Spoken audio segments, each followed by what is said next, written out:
Last train ধরবেন? হ্যাঁ। আমিও এসেছিলাম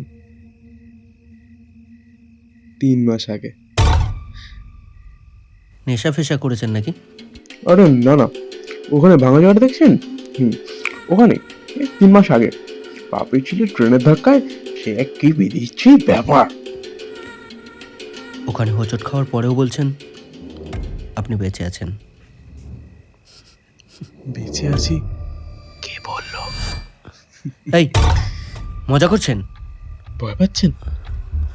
ভয় পেও না, ভয় পেও না, তোমায় আমি মারবো না, সত্যি বলছি। ট্রেন আসছে।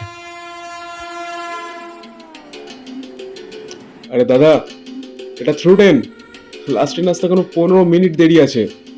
আমি তো এই ট্রেনটাই ধরবো দাদা।